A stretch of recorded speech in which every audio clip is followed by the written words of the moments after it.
கதை வந்து நான் ஒரு 22 வருஷத்துக்கு முன்னாடி படித்தேன். அந்த கதையில் வர ஒரு நாயகி வந்துட்டு தனக்கு ஏதாவது சின்னதாக உடம்பு சரியில்லைனா கூட அப்படியே சுணங்கிடுவான். ஐயோ நம்மளால ஒன்றும் முடியாது. அப்படி சில கேரக்டர் இருக்காங்கல்ல, அது வந்து பெண்களில் மட்டும் இல்லை, அந்த கதையில் பெண்கள் இருக்காங்க, அவ்வளோதான். அவள் ரொம்ப டக்குன்னு உடம்பு சரியில்லைன்னு சொல்லி வீட்டிலோட எல்லாரோட கேரும் தான் மேலே இருக்கணும் அப்படின்னு நினைப்பாள். அப்படியான ஒரு பொண்ணாக இருப்பாள். அவளுக்கு உடம்பு சரியில்லைன்னு வீடே இதாகிடும். ஐயோ அவளுக்கே முடியாமல் போயிடுச்சு, அவளுக்கு ஜுரம் வந்துருச்சா அப்படின்னு அதிக திருப்பி பேசும். நான் அப்போ முடிவு பண்ணேன், நான் அப்போ வந்து நிறைய மாத கர்ப்பிணியாக இருந்தேன். என்னுடைய 2வது பிரசவத்தின் போது நான் வந்து இந்த மாதிரி பண்ணக்கூடாதுன்னு நினச்சேன். அது வந்து அந்த இலக்கியம் மூலமாக, அந்த கதையின் மூலமாக எனக்கு உள்ளே போனதில் எனக்கு ரொம்ப காம்ப்ளிகேட்டட் டெலிவரியாக இருந்துச்சு, நிறைய சிக்கல் இருந்துச்சு அந்த டைமில். ஆனால் எனக்கு ஒரு மகள், ரொம்ப அழகான ஒரு மகள் பிறந்தாள். அந்த டைமில் நான் வெளியே வரும்போது நான் முதலே டாக்டர்ஸ்ட்ட சொன்னேன், நான் எழுந்து நடந்து போகிறேன் இந்த ரூமில் இருந்து அப்படின்னு சொன்னேன். இல்லை வீல் சேர் அல்லது நாங்கள் கட்டிலில் வச்சு கொண்டு போகிறோம் அப்படின்னு. மாட்டேன், நான் நடந்து போகணுன்னு ஆசையாக இருக்குது, எனக்கு நடந்து போக பிடிச்சிருக்கு அப்படின்னு சொல்லி நடந்து வந்தேன். எங்கள் வீட்டில் இருந்து வெளியில் வந்து நின்றுருந்தவங்க எல்லாம் ஆச்சரியப்பட்டாங்க, இவ்வளோ முடியலன்னு சொன்னாங்க, நீ நடந்து வர அப்படி இல்லை, ஐம் ஆல்ரைட் அப்படின்னு சொல்லி நடந்து வந்தேன்.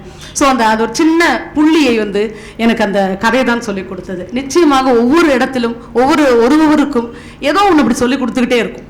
அது யாரோ ஒரு பெரிய பேச்சாளர்களோட வார்த்தையாக இருக்கலாம், ஒரு தத்துவ ஞானியோட வார்த்தையாக இருக்கலாம், ஒரு இசையாக இருக்கலாம், ஏதோ ஒன்று. அதை நான் சொன்ன மாதிரி ஒரு படித்த புத்தகத்தின் சில வரிகளாக இருக்கலாம். ஏதோ ஒன்று நம்மளை ஆற்றுப்படுத்தி நம்மளை வேறு ஒரு தளத்திற்கு கூட்டி கொண்டு போய் கொண்டே இருக்கும்.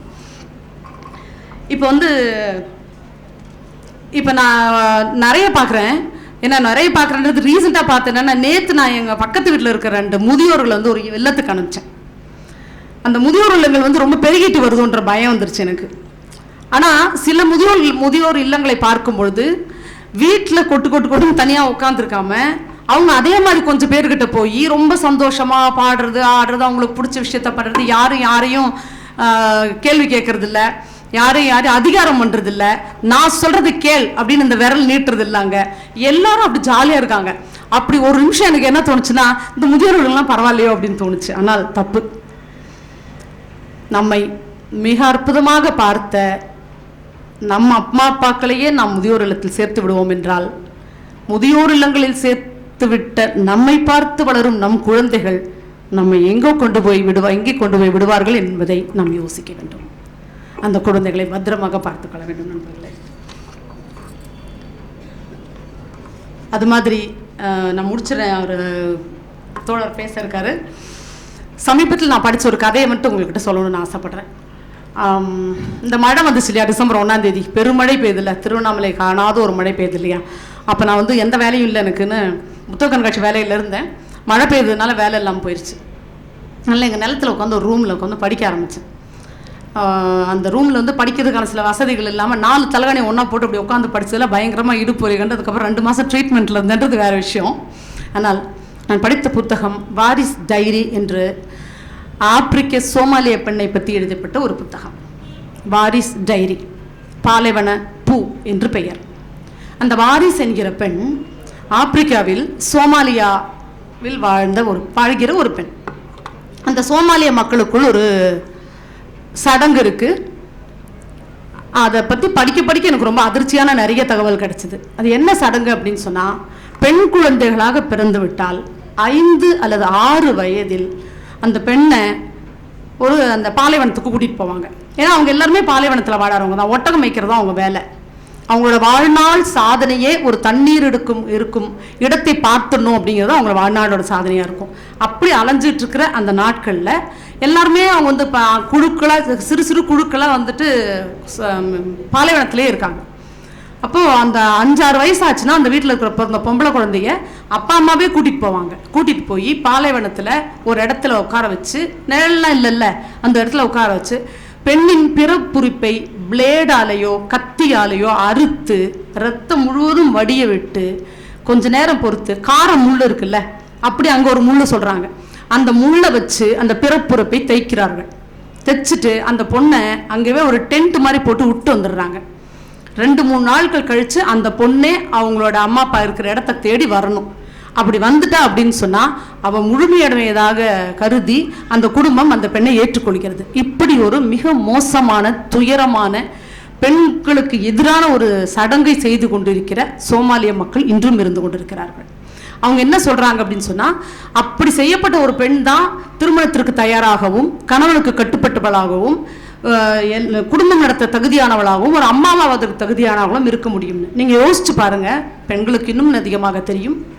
ஒரு 5 வயதில் பிறப்புறுப்பை சிதைத்த விருத்த சேதனம் என்கின்ற சொல்கிறார்கள். அந்த வேலையை செய்த அந்த பெண் பூ பெய்தும் போது அவள் படும் வலி, யூரின் இன்ஃபெக்ஷன் அப்படி இருக்குன்னு ரொம்ப ஃபேஷனாக நம்ம சொல்லிட்டு இருக்கோம்ல, அப்படியான சில உடல் உபாதைகள் இதெல்லாம் வந்து அந்த பொண்ணு என்னத்துக்கு ஆவான்னு சொல்லுங்கள்.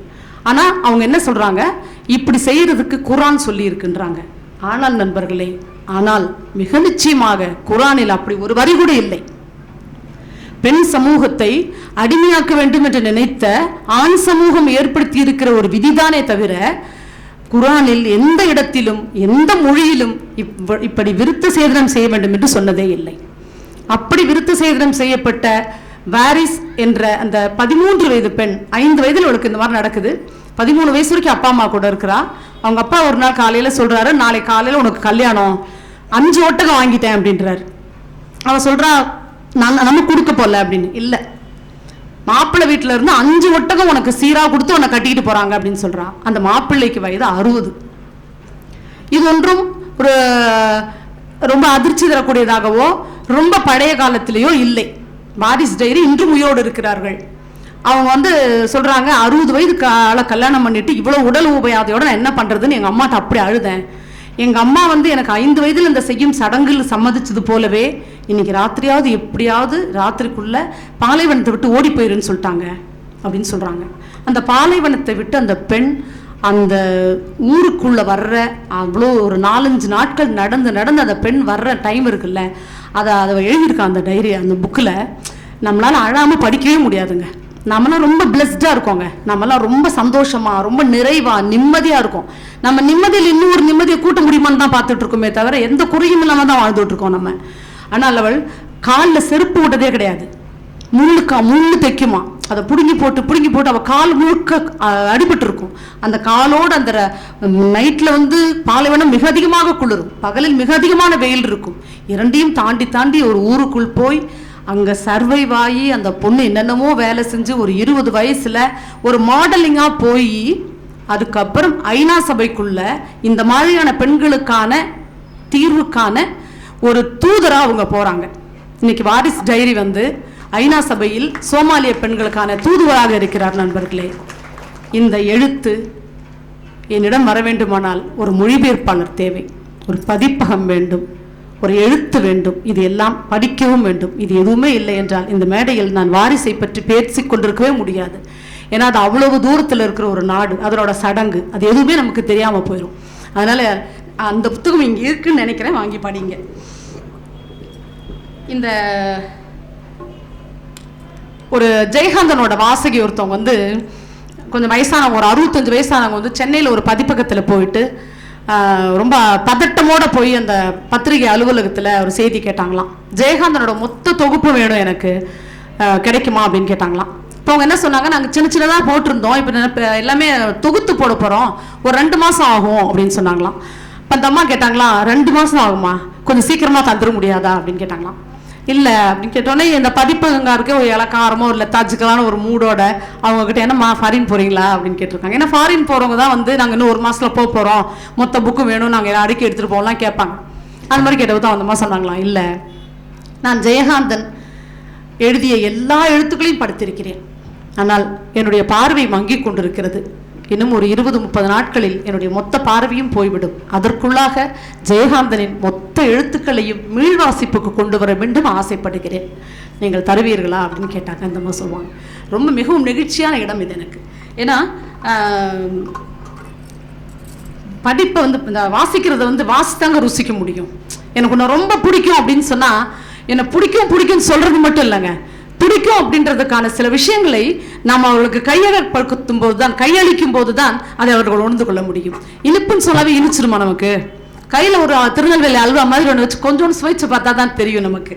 அதே மாதிரி ஒரு வெறுப்பதற்கும் உதாசீனப்படுத்துவதற்கும், நான் செய்து தவறு என்று மன்னிப்பு கேட்பதற்கும், தன்னை அறிதல் என்று உணர்வதற்கும் எல்லாவற்றிற்குமே அந்த செயலுக்கான ஒரு உணர்வு நமக்கு வேண்டும். அப்படித்தான் வாசிப்பு நான் கருதுகிறேன்.